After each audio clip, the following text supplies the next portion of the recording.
I took a risk on their auction and was the winning bidder of this.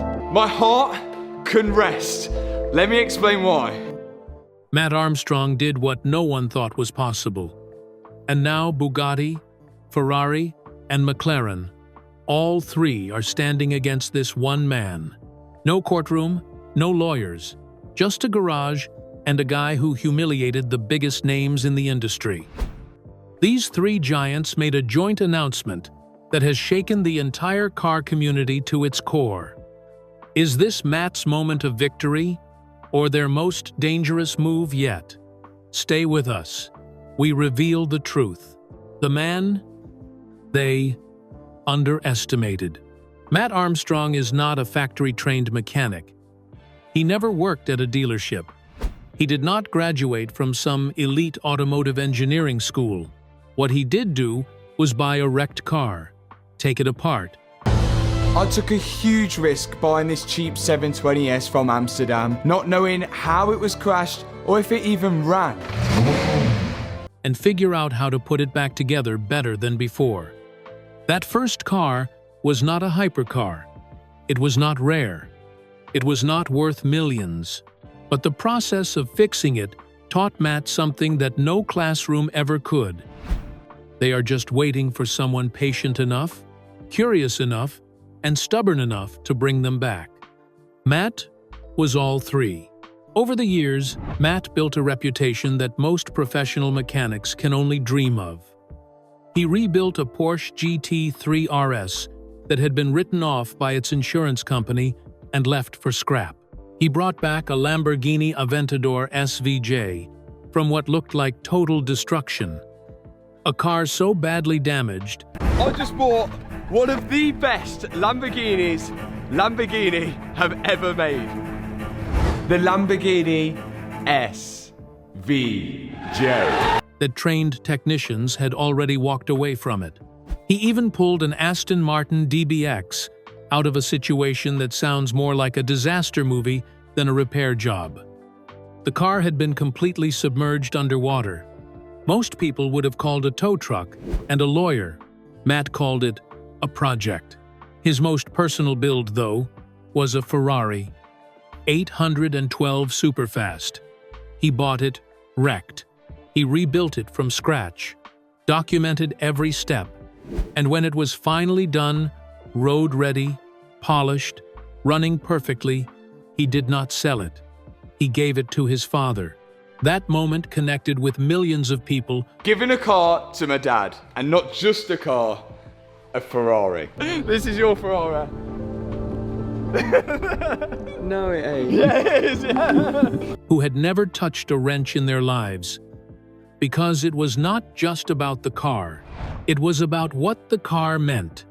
That is the part the big brands never understood about Matt Armstrong. His audience is not just car enthusiasts. It is anyone who has ever been told something cannot be done. By the time his YouTube channel crossed 6 million subscribers, Matt Armstrong was not just a content creator. He was a threat, at least.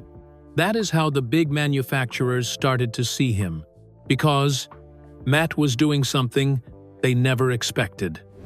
He was proving that the most exclusive, most complex, most unrepairable hypercars in the world could be fixed by one person. In a garage, on camera. Every video chipped away at the story. These brands had spent decades building that their cars were so advanced, so engineered, so far beyond ordinary understanding that only they could touch them. Matt was not just fixing cars.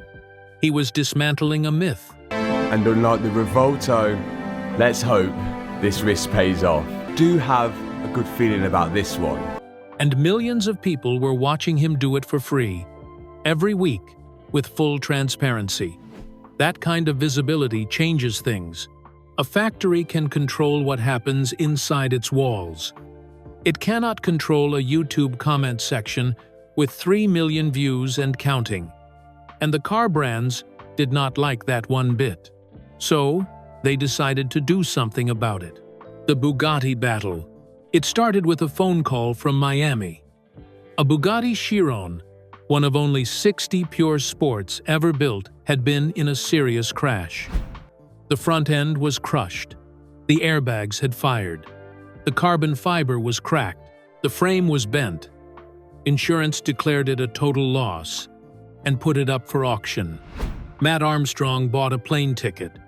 When he arrived to inspect the car, the damage was even worse up close.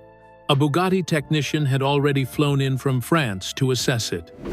His verdict was final. The car was dead. We later found that the Bugatti, it was impossible to buy parts directly from them. Repair costs were estimated at $1.7 million in parts alone. Bugatti locked the car's VIN, which meant no authorized dealer anywhere in the world could sell replacement components for it. The message was clear. This Chiron was finished. Matt started working on it anyway. He stripped the car down, assessed every damaged component, and sourced what he could. When he reached the point where he needed specific Bugatti parts to continue, he called the company directly. They said no, not because the parts did not exist, but because they simply did not want Matt to have them. He legally owned the car, but Bugatti had decided he was not qualified to repair it. Then, the CEO made a move that would come back to haunt the company. He recorded a video public, confident, and direct. In it, he explained that splitting a Bugatti Chiron requires specialized equipment found in only 2 or 3 facilities worldwide. They have to split the car in half. You can't do that in a garage. There's just a few places in the world with the right equipment and only a few people in the world with the right training to be able to do that. Operated by a handful of specifically trained engineers, it was not something a private garage could do. It was not something Matt could do. Matt Armstrong split the Chiron in a regular garage with standard tools.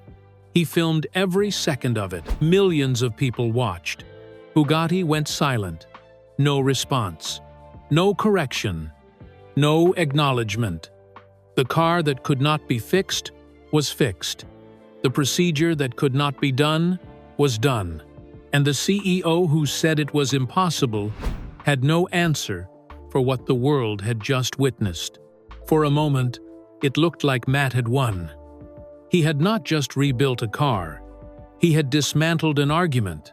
But what came next made the Bugatti situation look like a warm-up. Ferrari trap. After the Bugatti story, Matt moved on to his next project, a Ferrari 296 GTB. The previous owner had turned off all the driver assistance systems at high speed on a public road. This was a Ferrari 296. That was until the previous owner crashed it. The result was exactly what you would expect. The car crashed hard. A Ferrari dealership in Cyprus declared it beyond repair. According to them, no 296, this badly damaged, had ever been successfully restored, not even by Ferrari. Matt bought it anyway. The 296 GTB is not a simple machine. It is a hybrid hypercar, 830 horsepower, an advanced battery management system, and software so complex that even Ferrari's own dealerships do not have full access to all of its systems. Matt's plan was not just to repair it. He wanted to transform it into something different, a challenge-style road car, stripped back, track-focused, rally-inspired, a statement that even one of the most technically advanced Ferraris ever built is the Ferrari 296 GTB. It delivers the power so seamlessly. It's actually the best news. It's brilliant. could be rebuilt and reimagined by someone working entirely outside the factory walls. He called Ferrari. And here is where the story takes a very different turn. Ferrari did not say no, not right away. In fact, they did the opposite. They actually started sending parts. The project moved forward.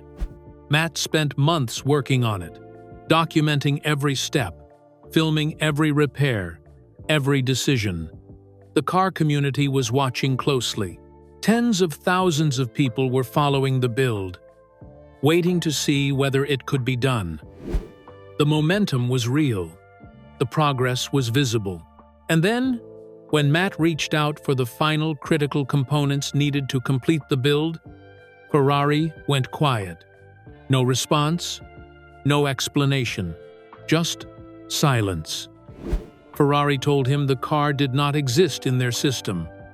Not flagged, not restricted, not marked as damaged or written off. It simply did not exist.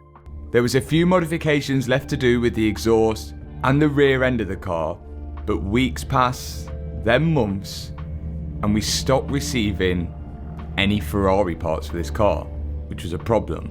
Their diagnostic tools could not communicate with the vehicle at all. The hybrid battery management system, a system that only Ferrari has the ability to reset, was completely locked. Without Ferrari's direct software intervention, the car would not start. It did not matter how much experience or skill he brought to the project. The car he legally owned, the car he had invested months of his life into, was now, for all practical purposes, an extraordinarily expensive piece of metal sitting in a workshop. What made it worse was the timing. Ferrari had not blocked the build at the beginning. They had not issued a warning or a restriction. They had let Matt work. They let him invest months of effort and tens of thousands of dollars. They let the project grow. They let the audience build. And then, at the exact moment when stopping was no longer a realistic option, when walking away would mean losing everything, they pulled the plug completely. Bugatti had said no from day one. Ferrari said yes, then said nothing. Then said, the car does not exist. One was a wall. The other was a trap.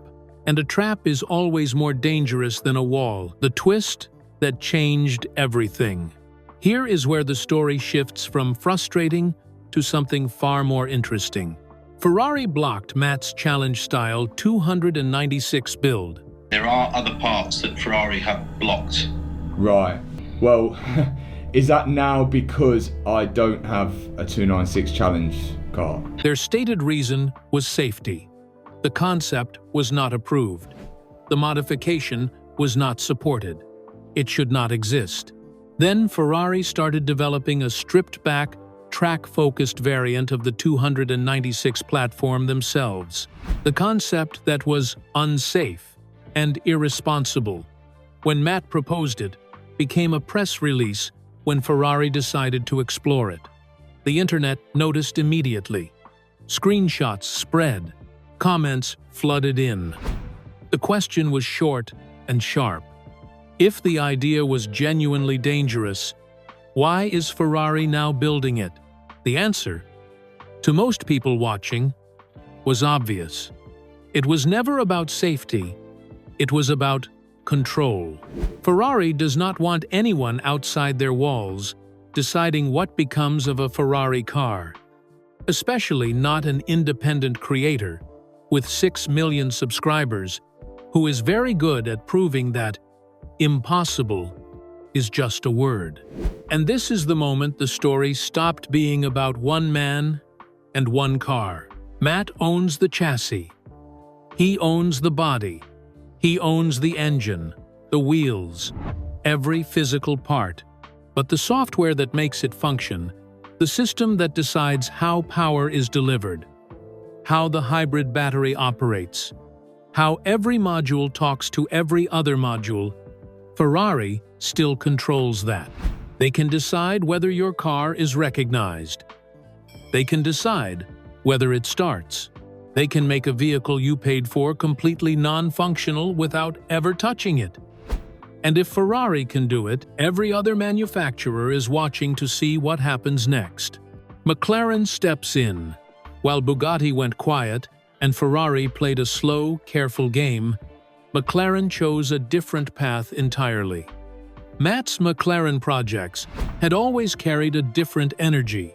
Earlier videos showed him working alongside a McLaren 720S, a car he was clearly comfortable with. I have a very poorly McLaren back at the unit. A machine he understood deeply. But even then, the relationship between independent rebuilders and McLaren had always carried a certain tension underneath the surface. How much would the brand tolerate? Where exactly was their line? Nobody knew for certain. All three brands, Bugatti, Ferrari, and McLaren, made public statements.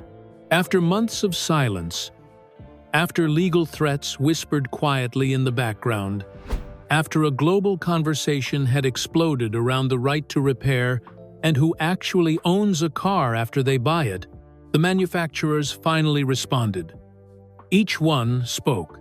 Each one chose their words carefully, and the details of what each brand said, and perhaps more importantly, the tone in which they said it sent a very clear signal about how the automotive industry intends to handle independent creators going forward. Some brands leaned into the language of protection, protecting their intellectual property, their engineering standards, their safety certifications, their brand reputation.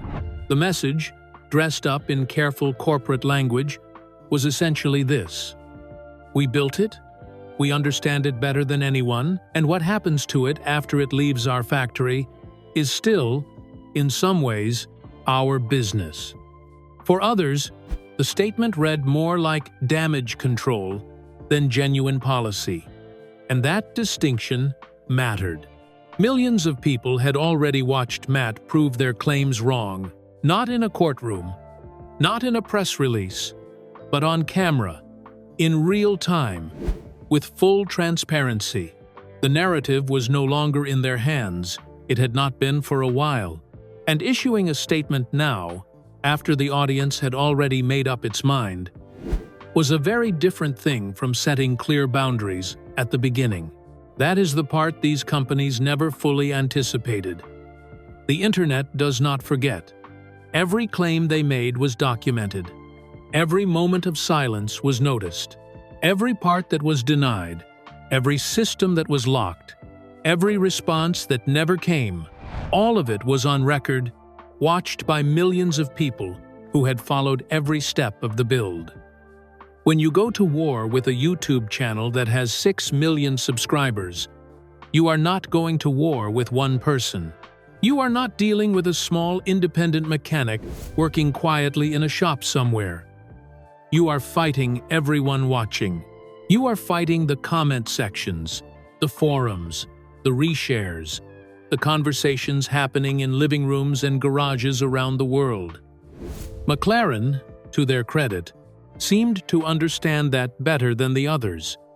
Their path was different, and the announcement reflected it. Is there another side to this story? Not everyone is fully on Matt's side. And to be fair, some of the arguments made by the manufacturers are not completely without logic. The Ferrari 296 Challenge. The version Matt wanted to build uses parts that are allocated to official Ferrari motorsport teams. Every component is tracked, logged, and controlled.